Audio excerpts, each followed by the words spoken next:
ribuan bibit ikan purba masapi siap dirilis atau dilepas ke sejumlah titik aliran Sungai Sadan, Toraja, Sulsel.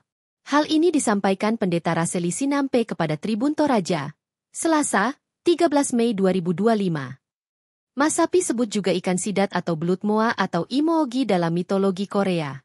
Peraih Kalpataru kategori pembina ini mengatakan bahwa pelepasan masapi ini merupakan langkah untuk melestarikan alam dan merawat keberagaman hayati.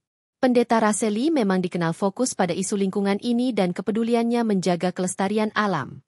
Ia mengatakan, bibit masapi ini ia budidayakan dan kembangkan sehingga di usia tertentu sudah siap untuk dilepas ke alam.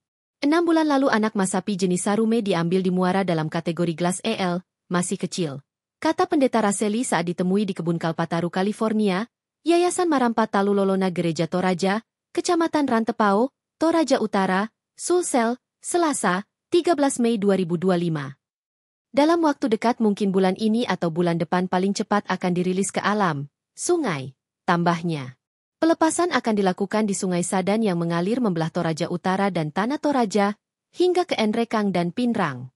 Akan dilepas di beberapa titik di sepanjang aliran Sungai Sadan seperti di Jembatan Eran Batu, di Singki, Kakondongan, Limbong Balele, ungkapnya. Selain di sungai, beberapa bibit juga akan dilepas di Tilanga. Diketahui, Tilanga merupakan salah satu kolam purba di Toraja yang dikenal memiliki penghuni berupa masapi. Bahkan, masapi di kolam Tilanga ini disakralkan masyarakat setempat dan tidak boleh ditangkap untuk dikonsumsi. Pendeta Raseli Sinampe menjelaskan bahwa umur masapi dapat capai belasan hingga puluhan tahun. Dari hasil beberapa penelitian, ikan masapi ini dapat mencapai umur yang panjang, tuturnya. Ia juga mengomentari kejadian viral beberapa hari lalu di mana masapi di Tilanga ditemukan mati. Soal masapi yang mati di objek wisata alam kolam Tilanga, saya harap juga pengelola dapat memantaunya. Bisa dari sisi memang sudah umur ikan tersebut, bisa juga dipengaruhi oleh sabun oleh pengunjung yang datang, dan banyak faktor lainnya sebenarnya. Jadi selalu tetap jaga alam, jelasnya. Pemilik tesis dengan judul Misi Ekologis Kontekstual di Toraja Utara Studi Antropologis Misiologis, ini berharap masyarakat Toraja, baik Toraja Utara maupun Tanah Toraja, dapat tetap melestarikan lingkungan dengan caranya masing-masing. Seperti tidak membuang sampah tidak pada tempatnya serta merawat sungai, katanya.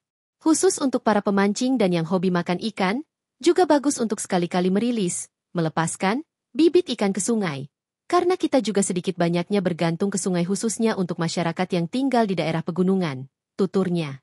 Tanya kan Pak Pendeta, kan tadi ketika dia hanya, kata kasarnya hanya numpang bertelur di daerah muara. Nah, kenapa masapi yang agak besar, contohnya seperti di Tilanga, kenapa dia tidak kembali lagi menuju ke lautan atau bagaimana mungkin sahabat tahu Pak Pendeta tahu sejarahnya itu seperti apa Pak Pendeta? Di tempat-tempat lain itu, terkadang itu di namanya limbong itu tempat air atau bentuk kolam itu terkadang masapi besar hilang ya. Iya. Tidak dijumpai lagi. Besar kemungkinannya itu dia sudah bergerak ke sungai dan dia menuju ke lautan lewat muara kemudian lautan untuk bertelur. Dan ingat dalam rumusan para pakar yang saya kenal dengan baik, entah yang kontak dengan Jepang, entah yang Taiwan. Pada umumnya masapi ketika melepaskan telurnya itu induk masapi itu mati ya. Mati. Tidak akan hidup lagi, mati ya. Kita tidak tahu gimana prosesnya ini jantan dan betina, tetapi yang mereka cerita dan saya coba dalami juga dia mati ya. Tetapi beberapa kawan saya itu bercerita seperti itu yang sudah puluhan tahun, 40 tahun lebih bergelut di dunia ini ya. Nah gitu ya. Misalkan masapi di Tenangan mati itu, saya kira memang perlu adanya pelestarian bersih-bersih di sana itu. Jangan buang sampah sembarangan, apa kategori sabun, plastik dan seterusnya. Itu salah satu pesannya. Tetapi apalagi orang itu yang pesan itu sudah sekian tahun lamanya selalu beli telur bebek di situ kemudian kasih masapi, jadi manja dengan alam. Jadi kemudian saya kira masapi itu memang juga sudah tua, banyak masapi yang mati begitu saja karena kalau dia bayangan saya itu kalau dia masapi di Tilanga itu kisaran bisa 7 sampai 9 kg ya. Artinya memang sudah tidak terlalu jauh dari 30-an tahun Mas Sapi itu ya, 30-an bisa di tahun. atas sedikit ya. Ya. Berarti seperti itu ya kalau Ya, di ini Mas Pak Sapi, ya, Pendeta. Mas Sapi. Dan ini saya sudah rindukan sekali.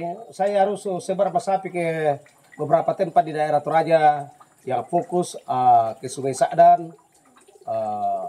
Dan kalau misalkan dilepas di daerah Tilangga itu toh pada akhirnya ke depan itu akan dia menuju sungai juga kok. Akan menuju pasti ada tembusan di sungai sama dengan yang objek wisata di Mbak Lele itu yang Limbong itu Iya. pasti ada tembusannya ke sungai ya. Oh siap, Pasti. siap. Di dalamnya mungkin Ya, Pak di Pendeta dalamnya ya. kayak kenapa dia harus di tempat-tempat seperti itu? Itu kan jernih airnya Iya. ya. Jernih dan itu aman di situ. Kalau langsung ke sungai dalam kondisi kecil seperti ini ya banyak predator, Iya. apa lele dumbo dan Itu seterusnya. predator bagi Mas Sapi Ya, ini Mas Sapi yang kecil. yang kecil-kecil. Kalau Mas Sapi sudah besar dia lagi jadi predator. Dia yang jadi predator terbalik. Download Tribun X sekarang. Menghadirkan lokal menjadi Indonesia.